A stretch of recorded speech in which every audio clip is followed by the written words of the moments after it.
So welcome to this short webinar on tips to pass your modeling questions in the CCBA and CBAP examination. Some of you might know me. My name is Mishra. I'm one of the principal trainers and business analysts at Adaptive US. Today, I have also created a QR code for my LinkedIn profile. This is first time I'm trying that. Try and see if you are able to access my LinkedIn profile, which is anyway written on the slide as well. So you can go and take a look at my LinkedIn profile. So let's begin. And I'm hoping that I will be able to provide you a bit of valuable information about these techniques, especially on requirements modeling. I am a practicing BA for more than 30 years now. I have been teaching this particular course, especially CCBA and CBAP, for about 10 to 12 years now.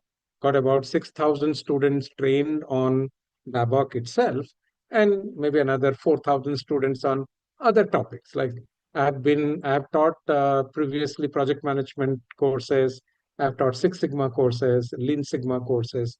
I've been a trainer, professor, teacher for very, very long time. I have also taught in few universities as well. So about 6 or 7 universities have taught this course, which is on business analysis. Okay, so let's begin and let's see. So where are you folks joining from? If you can put it in the chat, that will be very nice for me. At least I'll get to see from which countries you folks are joining in. Okay, Australia, Spain. So 2 from Europe. Tatiana is from US. What about other Poland? Okay, Romania, Virgia. Is it Virginia or Virgia? That's a new place for me. Damian, is it Virginia or that place name is Virgia, which is a new name for me. Oregon, I of course know. Oh, there's somebody from Vietnam as well. That's nice. Yeah, I was expecting it should be Virginia because that's a new name for me as well. Good. Anybody from Africa? Nobody from Africa. There's somebody from Canada as well, Toronto. Um, okay. Let me see if I have any way. I will do one thing. Anyway, I will give you my LinkedIn profile as well. Don't worry. It's a very simple link, and I will probably put up that here. I'm not very sure how to provide a QR code, or maybe you can take it now if you wish to. But I'll also put it in the chat as well. Okay. So that in case you want to kind of follow that link, you can do that as well. Where is the chat? Here is the chat. Okay. And I will say to everybody. Okay. To everyone. Yeah. So I've given my LinkedIn profile. Okay. Oh, uh, Izoma says that he is originally from Africa, but joining from Valencia, Spain. Wow, very good. Okay, that's nice. I lived in Spain for a little while, not very long, maybe about 6, 7 months. Somebody from Croatia as well. Good. So we seem to be having pretty of interest from Europe, which is nice. I think European business analysts are gradually warming up to IIBA, which is a good sign because traditionally Europe used to be a stronghold of either BCS, the British Computer Society, or IRED, the International Requirements Engineering Board, which is in Germany. Okay, let's begin and continue from here. So let me thank all of you for taking time out from your busy schedule. It's always a privilege and honor to meet so many of you during these webinars. And I'm very glad that mostly our webinars have been pretty well attended. Like we already have 25 plus participants in the webinar, and I'm expecting another 10 or 12 to join over a few minutes. And trust me, the time that you will spend here today, I'm going to make it as valuable as possible. I will try to provide the knowledge that I have gathered over so many years of working, so many years of teaching this subject as well. So essentially, this is a very, very focused webinar. And what we are trying to understand is the different requirement models. Those are present in this body of knowledge called BABOK. How many of you are familiar with BABOK? Have some of you been through BABOK anytime? You can Yes. say yes or no. Yeah, some of you are saying yes, which is nice. Okay. Ijoma says yes. It's one of the good things that happened to the world of business analysis. I remember the first time I became a business analyst, we had only one book to study about software engineering. Some of you might have heard that book as well. It's called Software Engineering by Dr. Roger S. Pressman. And we used to treat it like a Bible. It's still an amazing book, I would say. Anybody who is interested in software engineering should study that book. And in that book, we had a chapter on requirements engineering that was probably about 30 pages. And using those 30 pages, we used to do business analysis work. So imagine how little information we had to complete our work. And obviously, we made mistakes, very natural. But now I'm glad we have BABOK, which is a pretty comprehensive documentation on business analysis. Although I would expect BABOK to get a little bit upgraded. That has been my request to IIBA for a very long time, that it has been quite a while that we did not upgrade our BABOK. So hopefully, I will make that request again this year when I meet the senior management team at BBC. That has been my constant request to IIBA that we must have BABOK version 4 in order to address the needs of today. Now, the world is changing and we must address the needs of a changing world. And during this webinar, I will also try to give you some tips which will make you understand these models a lot better. And if you get such questions in the exam, which you are definitely going to get for CBAP, CCBA, it may be a little less. But even if not for exam at workplace, you're finding some old project documentation or you are still following some of these modeling notations in your work, you will be able to understand these diagrams much better. So at this time, I would run a very tiny poll for you and let me know what do you think about this particular poll. So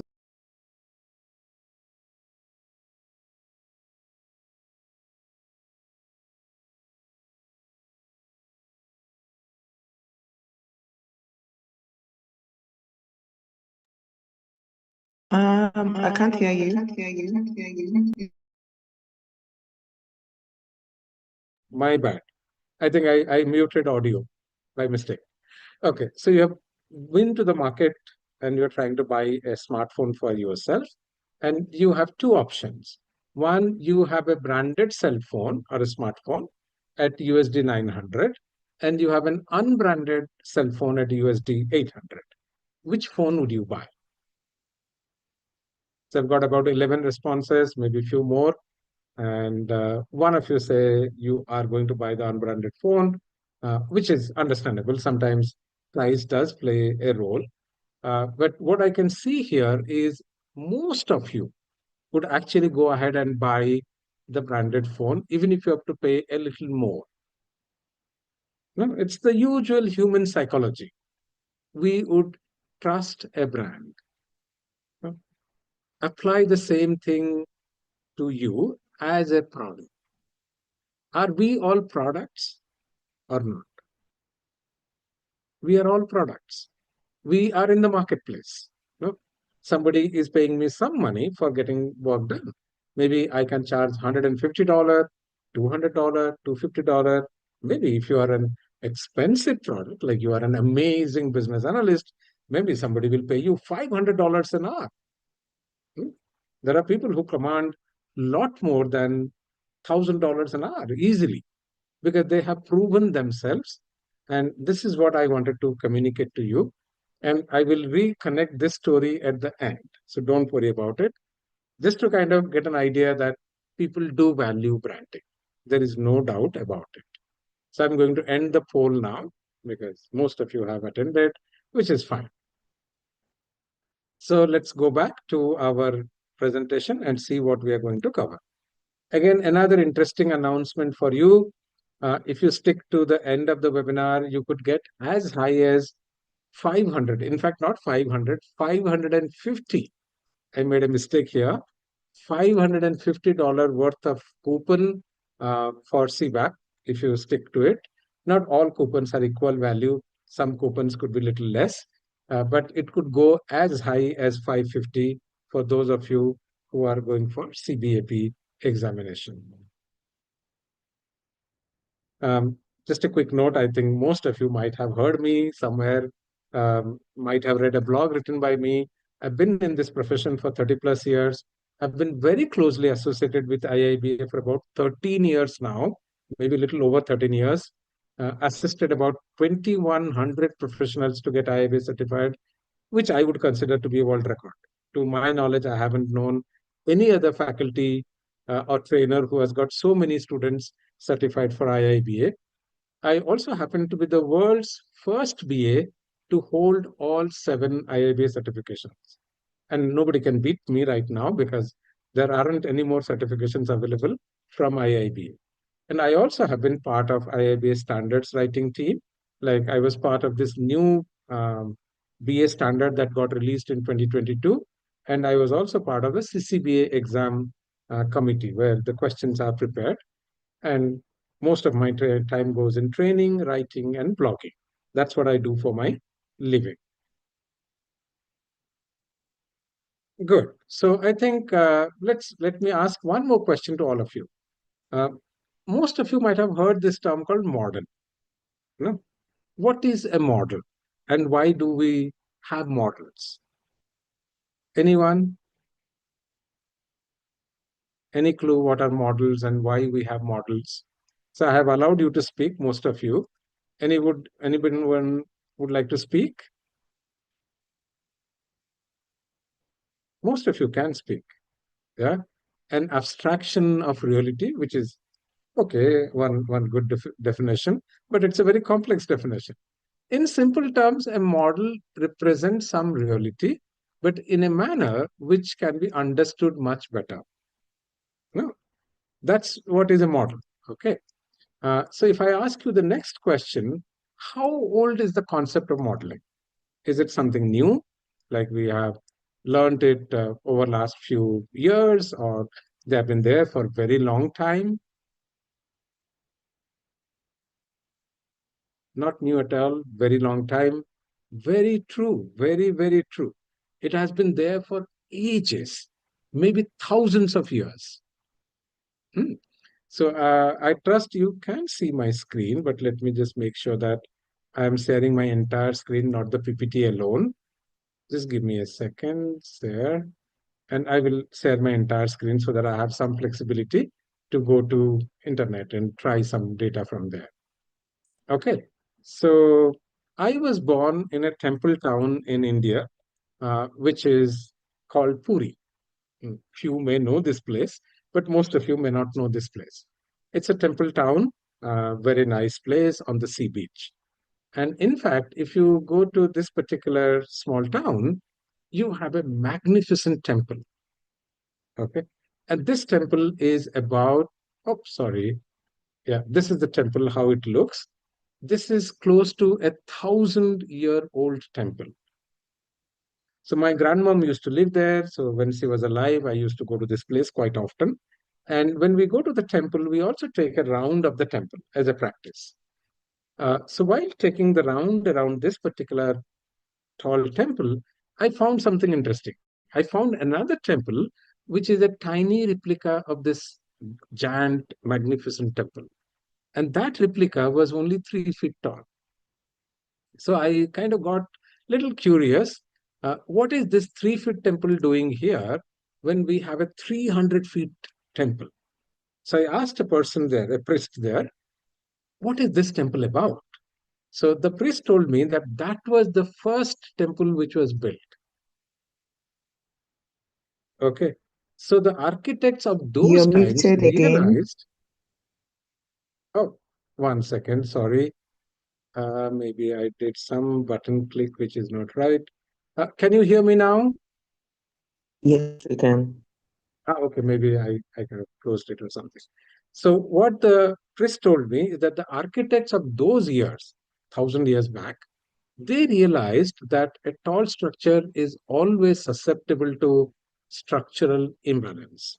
That means if you don't create it in a balanced manner, it may fall off or it may tilt and it may fall down. Those dangers are always there with a tall structure. So they kind of created this model temple, and using that model temple as a reference, they could understand how wide should the base be, at what height the base should change. Like if you observe the temple, the base kind of becomes smaller and smaller and smaller as we go up. That's how the temple has been built. So the concept of modeling is actually pretty old. And we, software people, also adopted this approach. And we realized that we can actually build models which will help us to find mistakes quite early. And it will also help us to communicate much better. That's the main intent behind building such models. And obviously, people who don't come from software background, and some of you may be coming from business background. Business analysts can come from technology side, they can come from business side as well. So if people come from the business side, they're usually unfamiliar with these models. So that's why it becomes a little hard. The same case with me as well. Because when I was trying to do my CBAP, before that, I was more of a management consultant. I was not into technology consulting. I had got into technology consulting for some time, but I was again into ERP consulting, which is slightly different. In ERP world, we usually don't use this modeling language as much as we do it in software development world. So I started learning something called UML, which I think some of you may know, and that's something that we will discuss today. So over a period of time, the attraction towards UML has come down for sure. I see that, and mostly because of agile, people are no longer willing to create a lot of models, but they still carry a lot of value. And I would show you some simple models that you can use in your project as well. And obviously, every model comes with a lot of symbols. No, and you need to understand these symbols to make meaning out of these models. And that's what we will learn in today's webinar. So when we look at models, there are two broad category of models that we think of. One we call structure, like how the information is stored. And in that, we have something called a use case diagram, which we will see, and data model. That's also something we will see. Then the other part is something what we call the flow model, which is typically like activity flow, process flow, data flow, state transition, and message sequence. So these are four models which fall into the flow category. Just a classification, don't worry so much. But it's important to understand there are two broad categories of models that you will see in BABOK. So I will start with some very simple concepts that you should learn about modeling. One, models can have hierarchy, which means you need not produce a model in one level only. Like think of a company. A company has 1,000 or 2,000 tasks running at the same time. So if I try to model all 3,000 tasks in one diagram, imagine the complexity of that diagram. No, it will become utterly confusing for people. So we create hierarchy. So we start showing at a very high level what are the top 10 or 12 process groups that you will see. In fact, here, if you are especially interested in process classification, you can refer to something called PCF diagram. I hope I get a good diagram for PCF. Not here. I will call it as APQC PCF because it comes from this organization called APQC. And you'll actually find a catalog. And in this particular catalog, you will find about 1,000, 1,200 or 1,300 tasks being depicted. Okay. But it starts at a very high level. You can see here that it starts at about 12 high level process groups. Then it gets little deeper, then it gets little deeper. Like say, for example, if you take 6.0, which is develop and manage human capital, you could have training, you could have recruitment, you could have general HR, you could have exit management. So many things will come into developing human capital. Okay. So that's what is the concept of hierarchy. That means you don't model everything in one go. Then there is a concept called inheritance, which means certain objects can inherit properties from their parent object. You know, like say, for example, if you think male child and a female child, both are human child. No. So whether you are a male child or a female child, you will inherit properties of a human. Like you have a head, you have two hands, you have two legs, you have a nose, you have ears, those kind of things. No. Then you could also have some special privileges. Like as a female child, you may be able to produce a baby child. A male child will not be able to produce another male child. So there are some specialization also that you will gather in the process. So the reverse is again called generalization. That means we could actually find some common properties of certain entities and put them into a higher level. Then the last concept that we will learn is called multiplicity, which is essentially to understand how one model element links to another model element. So especially when I go to data model, I will show you multiplicity, how it works. And when I am explaining these diagrams, I will also ask you some questions. No, that way you can verify whether you are really following me or you need some help in understanding that question. So we start with a very, very high level diagram, which we call use case diagram. So what are use cases? Use cases are essentially functionalities present in a system. And typically we write them as a combination of a verb and a noun. Like say, for example, one use case name could be something like add customer. A very, very simple thing like add customer. Hmm. So this could be a use case, which is very, very simple to understand. Like suppose if you have a CRM system, or maybe I'll use a very simple thing, which is like to write an email. All of us know writing email, write email. Okay. I believe all of you would have written plenty of emails in your life. So that's a use case that we need a system which will help us to write emails. And who will write? Obviously, there is an actor, and that actor could be any user in the system because you may permit anybody to write email. Okay. Then what happens? There are two special relationships that you'll see. One we call include and one we call extend. Okay, so let me explain that using a very, very simple example. So I'm going back to the same thing and I'm going to writing an email. Okay. And using the email application, I will explain these two concepts.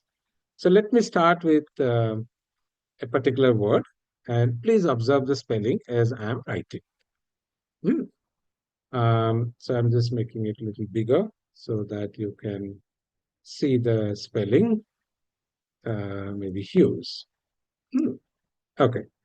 So do you think this spelling is correct or this is not correct? Not correct. You need another M. Correct. So I need another M in the spelling, but I wrote it like this. And then what I do, I just press enter. Okay. Now what happens? The spelling is auto-corrected. No? Did I ask the Gmail account or software to correct it automatically? No. It happened in the background. So it happened without I specifically asking for it. So when you see such a relationship, you can think it like an include use case. That means the autocorrect use case is embedded into Gmail software. I don't have to invoke it specifically. Hmm.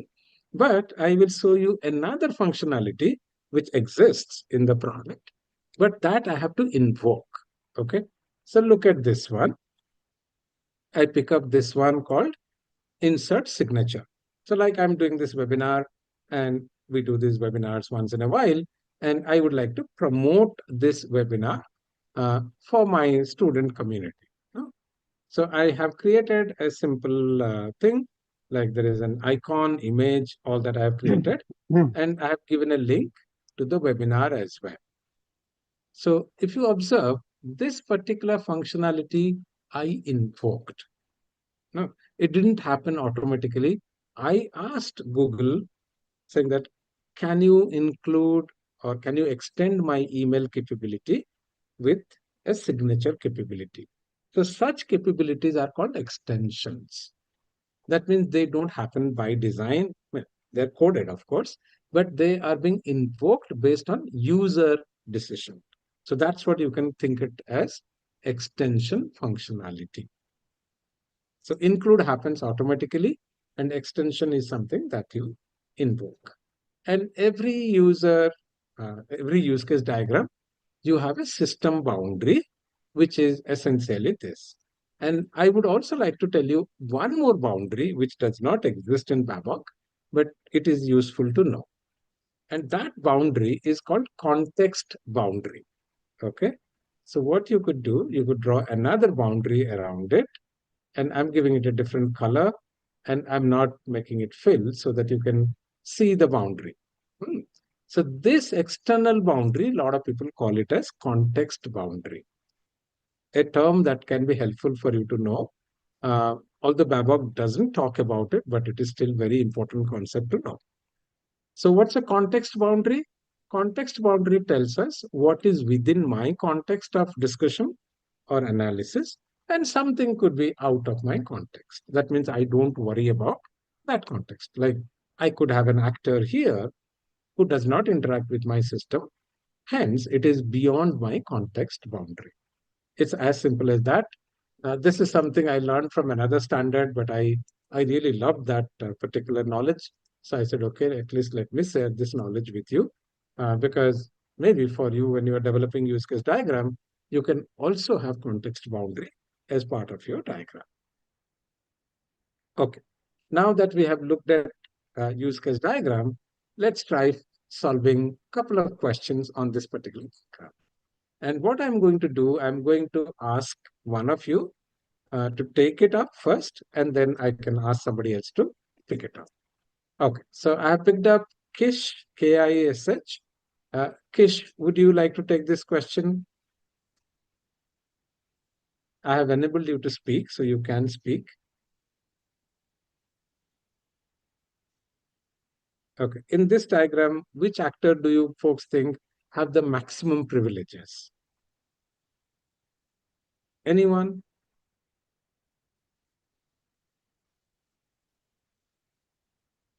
Bali? Looks like the looks like the Performance engineer. user actually. Yeah, I think like the user too. Okay. Actually, the lead requirements engineer has the maximum privileges. The user has the least privilege. So the one which is the arrow is pointing to is typically one with the least privilege. You can actually observe it using the diagram as well. Like if you see user, the user has access to view requirements, but the user does not have access to add requirements or delete requirements. Okay. So as you go down the rank, you will find the more the specialized the actor is, they would typically have more privileges compared to the one which is at a higher level, which is a generalized actor. Okay. Now let's take a look at the question number 2. In this particular diagram, do you see any use case which is named incorrectly? Traceability matrix. Traceability matrix. Very good. All of you got it right. Sorry, I think someone is speaking in the background. If you're not speaking to me, can you please go mute? I just don't want to mute anybody because I want you guys to participate. But if you're not speaking to the community, to the audience, please mute. So that is true. And it is important that every use case starts with a verb and has a noun as well. So if you look at traceability matrix, it does not have a verb, which is why it is named incorrectly. But if you look at login and log off, they also don't have a noun. But it's kind of implicit. We understand it's login user and log off user. But ideally, in a perfect sense, you should write it as login user and log off user. Third question, anybody would like to take? Between view requirements and search requirements, which use case starts first? User Update requirements. requirements. Okay, always remember the base use case will start first. That's add It requirements then. invokes, yeah, it invokes the other one. No, I have to start writing email. Then I can use autocorrect feature, or then To I update can it. use. Yeah. Yeah. So obviously, view requirements will start first. Then it will invoke or it will ask search requirement to be asked. Hmm. Okay. Between these two requirements or use cases, view and search, which one will end first? Ending first should be search requirements because I think you should be able to search first before you can view. Correct. So you start with view, come to search, and you go back. Okay. So this is how you read this particular diagram. In fact, So this is it diagram has starting many with mistakes. view or starting with search? Which one should come first? Because before you should be able to view, you should first of all search and then be able to view what you've actually searched. Okay. When you are answering the question, stick to the diagram. Don't go beyond the diagram. The diagram may be incorrect. Okay, please realize Okay. this. The diagram can be incorrect, that you can correct later. But in Okay. the exam, whatever diagram has been given to you, you stick to that diagram. Okay. And it's Can I possible also that there ask are another mistakes in the question then? diagram as well. What did you say? Can I also ask another question? No. Okay, now you made a point for us to stick to the diagram. Does that mean that the straight lines really should come first before the dotted lines, the arrows? Because it seems from the diagram now that the dotted arrows are the ones that are dependent on the straight ones. Is that correct? No, no, no, no. The straight diagrams are association. These are extension relationships. So these are special. So that's why they have put it into dotted. It's just more like a convention. Okay. Okay. So this is see, observe this straight line. It's between an actor and a use case. This is between use cases. So that's why the convention is slightly different. Okay. Okay, then let's move to the next diagram, which I believe most of you know. And it's probably one of the simplest diagrams that all of us begin to learn, which is the task diagram or activity diagram or process diagram. People call it in many names. So I'm calling it as activity diagram as per BABOK. In the activity diagram, of course, you have starting points, which are called terminal points, ending points, again called terminal points. There are decisions. There is split. This is where something splits, and this is where something joins. So this is a merge. And here again, you'll observe this called subprocess, which is an example of hierarchy. As I said before, always leverage hierarchy to clarify your models. That's what it is trying to call it as subprocess. Then from here, we move to another kind of diagram, which is called the data flow diagram. And like activity diagram, here the focus is on data. In activity diagram, the focus is task. And within a data flow diagram, you have agents, which are external agents, who provide data or who receive data. So that arrow indicates the direction in which the data is flowing. And obviously, a data process modifies the data. And we have something called a data store, which stores data for future use. That's the intent of this data store. And remember, one agent can be both source and sink. That means it can provide data and it can also receive data.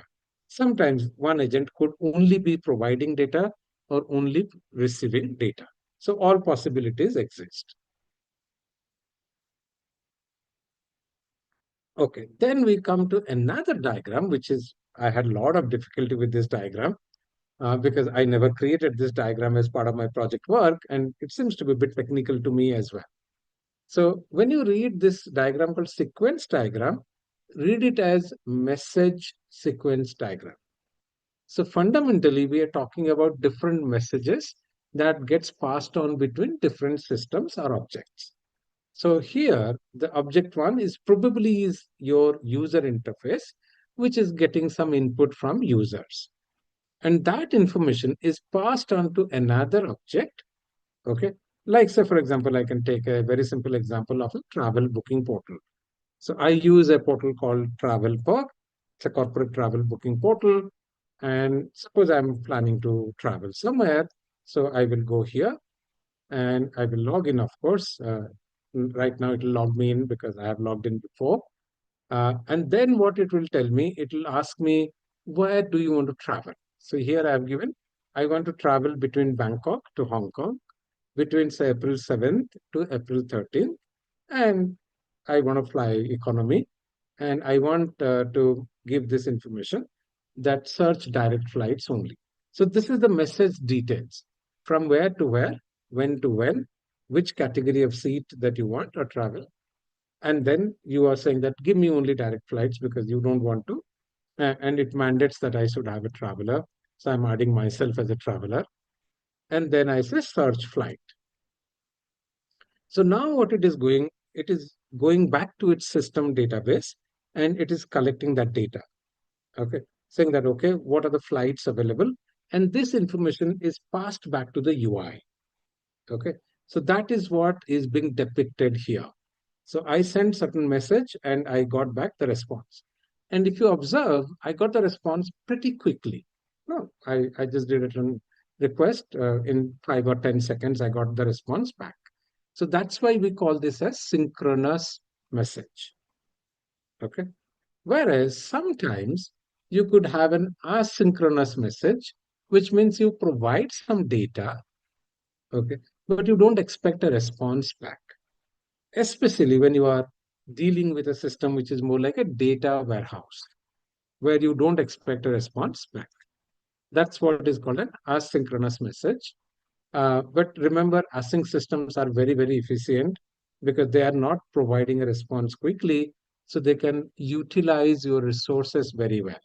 So you can use async systems mostly for your large reporting needs. Okay, when the user can wait for certain information, you can give the information back to the user saying, I'm working on the report, I will give you the report once it is ready. Then we come to another diagram, which is called the state transition diagram. And a state is nothing but status of an entity, like a bug. A defect is opened, a defect is reviewed, a defect is fixed, a defect is deployed, which is what we call it as status or state. And this is a diagram I picked up from BABOK as well. This diagram also has a mistake. And because you can observe, we have no way to reach state 3 as per the current diagram.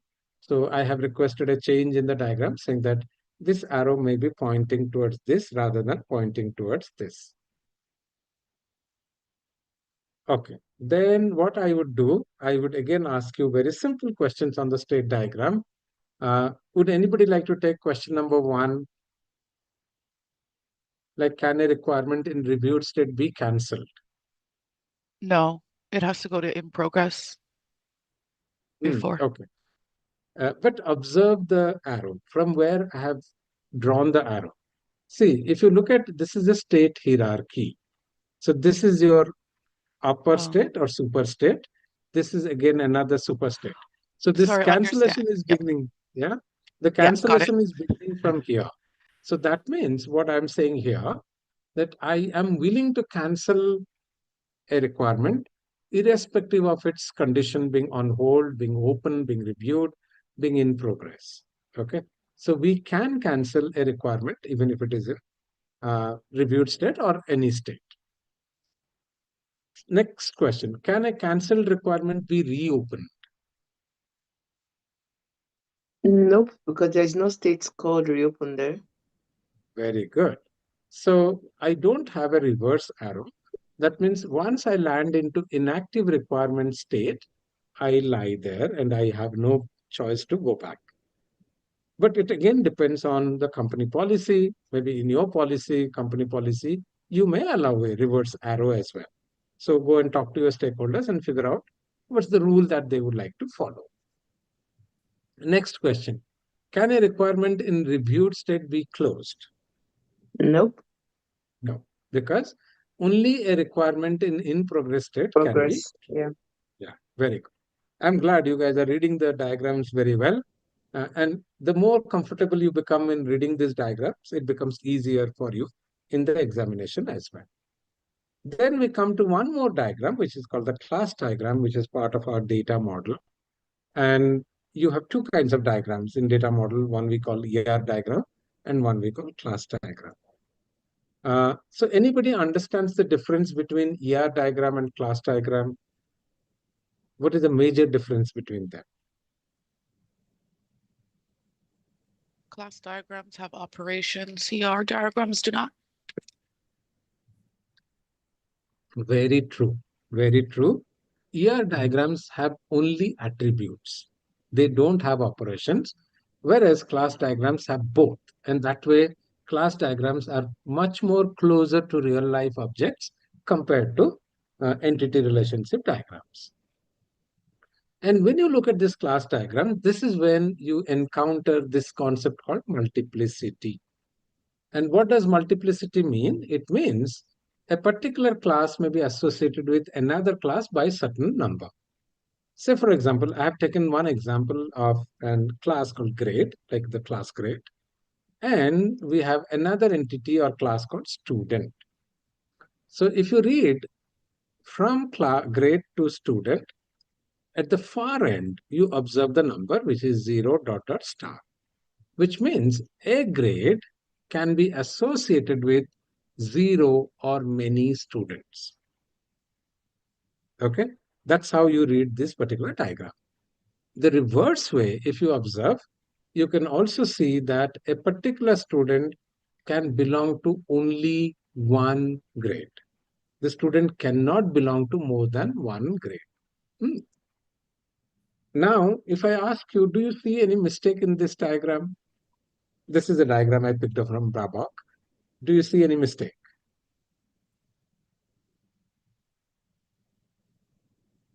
Anyone? No one? Okay, let me tell you. For every class, there must be two minimum operations. One minimum attribute. There must be one minimum attribute. Usually little, I've not seen those kind of systems, but at least we should have one attribute and two operations. What are those two operations which are mandatory? The two operations, those are mandatory, are create and read. If you have a class without any operation, means you can't do anything about that class, which is an unusual situation. No? A class must have minimum two operations. So remember this, anytime you see a class without any attribute, or you see a class without minimum two operations, and especially these two operations, after this you can have many operations. Maybe you can have 10 operations. No, not only create, read, update, delete, import, export, alert, so many things you can create, but these two bare minimum things you should have. And these numbers, you read it like this. Star means it's 0 dot dot star. X means exactly that number. X dot dot Y means from a particular number to another number.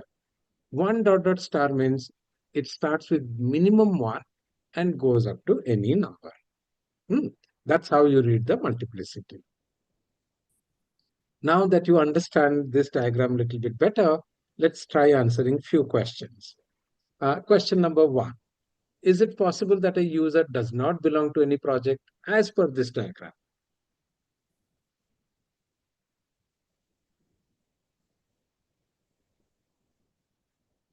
What do you think?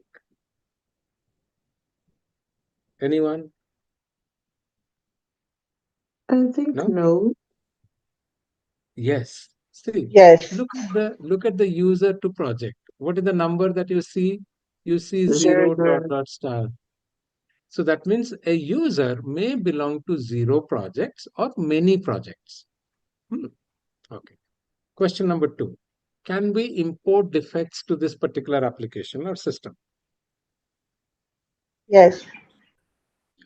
because you see the function called import here, or the operation called import here. Third question, can we update requirements history?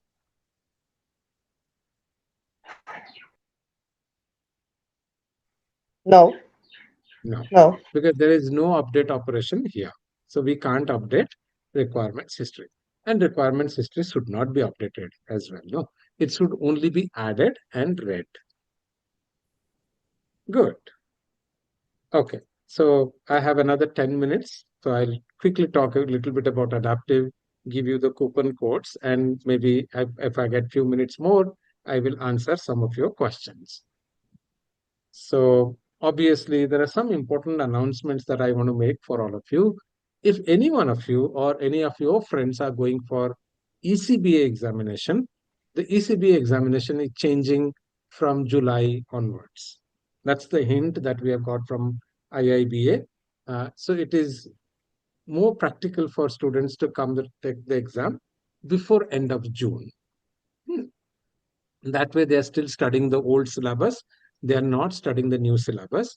The new syllabus is even longer. It has a new book to study. Then we also have introduced a product called Masterclass Lite, but this is only available for Pacific time evening cohort, not for all the cohorts.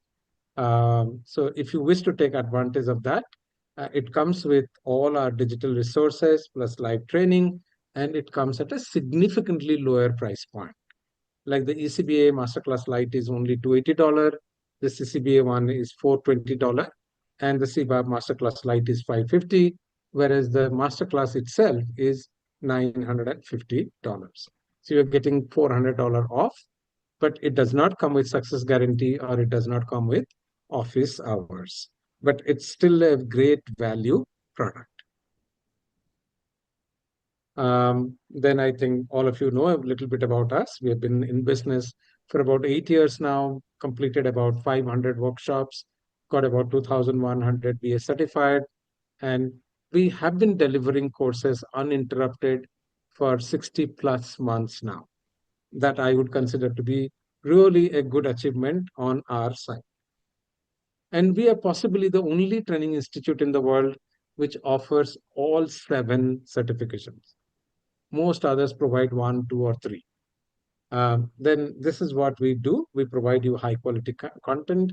We have amazing mentors on board. A couple of our mentors are on the board of IIBA, and they are very senior executives with IIBA as well. So we maintain a very good rapport with IIBA. So in case you run into any trouble, we can support you during the exam process as well. Not to help you to pass the exam, but if there is any other issue that occurred in the exam, generally we can find a replacement exam for you as well. We have been able to do it for few of our students in the past. And our products come with triple guarantee. So there is a success guarantee, there is a guarantee on running, and there is also a money back guarantee. When if you don't pass with us, we repay whatever little money we have with you after paying the IIBA fees. So if you don't pass, we earn nothing. That's how it is. As simple as that.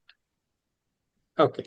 So these are the people that you will meet during the program. I'm one of the faculty members, but Victoria is again an amazing trainer. Laura is again an amazing trainer. And Tom mostly takes care of more of our CBDA, CPOA, those courses. Tom doesn't teach the BABOK courses, but non-BABOK courses. So there's a lot of free things that you get with us as well. So we have one app called Competency Pro, which you can use it for your continual skill assessment. And you can also use it to track your CDUs.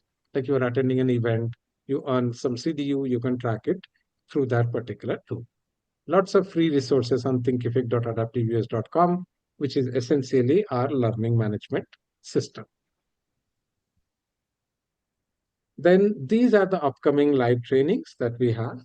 So we have a session starting on 22nd March, which is 2-3 days away. Then another session starting on 5th April, and the third cohort starting on 17th April. So we are trying to take care of both weekday options and weekend options.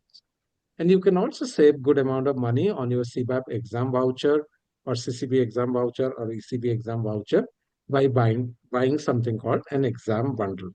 So if you are keen on exploring that option, please let us know. And I also will tell you, every month of delay that you do in terms of getting yourself certified, you are probably losing at least $1,000 a month. So if you delay it by 6 months, you have definitely lost $6,000, which is definitely not a good option. So these are the coupon codes that I talked to you. So please write it down based on the exam that you're planning to take. And this is available on our ultimate plans. Our ultimate plans are the best products that we have, best plans we have. You have unlimited resource access. You have support for 1 year instead of regular 6 months. So that's a great value product. And you can get up to $550 off for CBAP, $500 off on CCBA, and $300 off on ECBA, CBDA, and AAC, which is the Agile Analysis certification. So please make a note. It's very simple. It's just the standard name and the amount that we have appended, the discount amount. This is what we do as a business. Okay. So again, we are already at 2098, if I'm right. So 2 more students to go to hit 2100 mark. I believe by next week it will definitely happen. And this year we plan to get about 2,500 BAs IIBA certified. That's our goal for this year. Good. So it's open to you. You can ask me any question on the content that we developed, that I delivered, or if anything you have in your mind about the CBAP or CCBA examination as well. Any question is welcome. Okay. Let me see the questions. Okay. Izoma says, I don't understand the diagram. Okay, don't worry. I'm recording it. Go back and take a look. There is a standard called CCA, Cybersecurity Analyst, which is covering cybersecurity in business analysis. Okay. How do you make your applications a lot more secure? That's the standard that talks about it. Okay. Any other question from anybody else?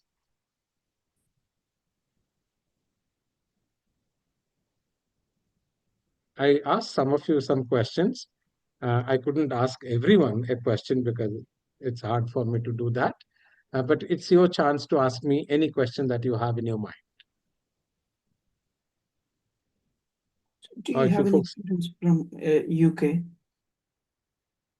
yes, tell me, what is your question? Do you have any students from UK? Oh, wow, plenty of them. Oh, say okay. We have students from 90 plus countries, a lot of them. And if I just tell you, we get about, UK is not a very large market for us. US happens to be the largest one with about 40% of our revenue coming from US, 15% from Canada, 5% from UK, India, Nigeria, and about, I think, 8 or 9% from Australia. So I think UK would be the fifth country in terms of the business that we do. But Okay. we have plenty of students from UK as well. How does this compare with the BCS examination and the course content wise? It's not very dissimilar. It's similar. But the advantage with IIBA is it's much more international. Okay. So if you are looking at an international opportunity, it's probably recognized a bit more than BCS. But if you are looking only opportunities within UK, BCS is still a good thing, not a bad thing. Okay. It Thank you. depends on which geography you are looking at from a career perspective. And I think IIBA is far more active. That is something that I observe. They do a lot of webinars, events compared to BCS. BCS is a bit more kind of older organization. So their behavior is slightly different from IIBA. IIBA is much more vibrant community. That's what I see. Okay. Okay. Thank you. Yeah. Yeah. Any other question? Anybody else?